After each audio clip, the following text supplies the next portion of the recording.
আজ আমাদের এখানে গণতন্ত্রের উৎসব, লোকসভা নির্বাচন। প্রথমবার ভোট দেব আমি, তাই ভীষণ এক্সাইটেড এখন। আমি, মা, বাপি একসাথে ভোট দিতে যাচ্ছি। ভোটদান কেন্দ্র বেশি দূরে নয়, বাড়ির কাছাকাছি।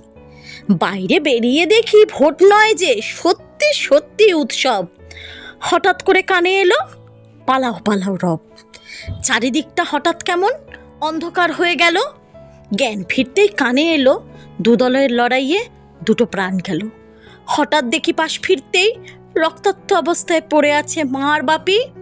বুঝলাম এই উৎসবের লড়াইতে অনাথ হয়েছি আমি। এরপর কোনোদিনই ভোট দিতে যাইনি। বহু বছর পর আজও চলছে লড়াই, হানাহানি। ভোট এলেই এখনো আমি ভীত হয়ে পড়ছি। প্রাণ নিয়ে নেয় যে উৎসবের লড়াই, তাকে ধিক্কার জানাচ্ছি।